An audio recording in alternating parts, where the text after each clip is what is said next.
Welcome back. Now, missing data, unauthorized payments and spam continue to plague consumers, but at least you don't have to put up with unsolicited advertising.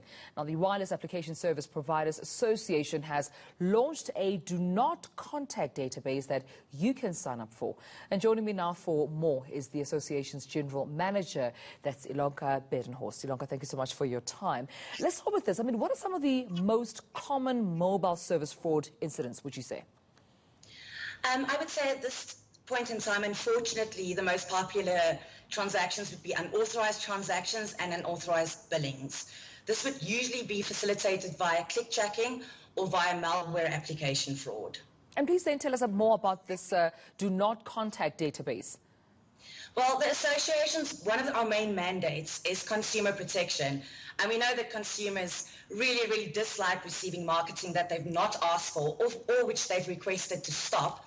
So the association has created a registry where consumers can add their number, and then all our members are prohibited from to market to those consumers that have added their number. And Ilonka, just out of interest's sake, I mean, I can speak for almost everyone who's annoyed by some of these, advertising and calls that you get. Where do they get our numbers from? Where do they get most of the people's numbers from? And is it, legal to keep imposing and pestering people all the time that you haven't given your personal information to? Unfortunately, there are multiple companies that actually collect data from various sources and then compile databases and sell these databases. But there is at least hope for consumers. With the Protection of Personal Information Act that has come in, that is actually now illegal. And companies can no longer compile this information and then resell this to marketing companies to market to consumers. But I think with that being said as well, consumers need to be careful on, some of the websites they enter into and some of the terms and conditions they agree to, which may include that you are giving permission to have your information sort of distributed to other parties. I 100% agree. I think there's also a role for the consumer to play. Before you submit any information online, whether it's via your mobile or on a website, please read. Don't just fill in forms and click, because most of these forms actually state that they will take your information and then use that for marketing purposes.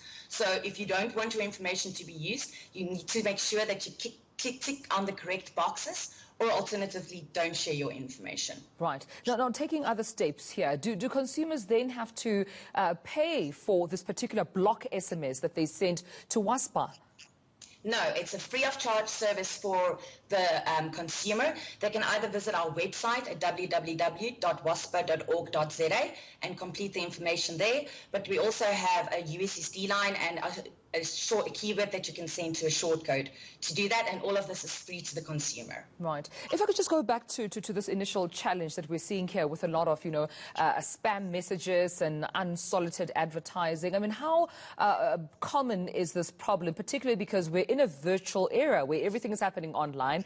We depend on, our mobile phones, our apps to be in touch and contact and to gain access. But it seems that on the other hand, there is the negative side where there's a lot of fraud, a lot of spams that could potentially even harm your personal information or even your engagement on the platforms. 100%. Unfortunately, there's always pros and cons. This is a digital environment, and in 2019, we surpassed the 90% penetration rate for smartphones. That means almost every single South African has a smartphone. And there are loads of benefits and so many services that we do use and that have value, but it also creates a playground now for criminal activity and fraudulent activity. But I would say that there is hope, and the top 3 tips that we would have for consumers in this regard to safeguard them is: 1, always check your airtime balances and your data balances on a regular basis. If you're a post-paid customer, make sure that you check your invoices. 2, don't download applications from third-party sites. Make sure that it's on the official app sites and that it's verified. And then 3, when an app asks for permissions, make sure that the permissions have got relevance to what the app was actually designed for. For example, if it's asking for access to your photos, but it is an app to do with something about fitness, don't give it the permissions and don't allow it. Right. Well, thank you so much, Ilonka. This is valuable information, and hopefully we could, of course, make sure that we stay alert and continue to be alert. Thank you so much. That's Ilonka Badenhorst joining us there for more.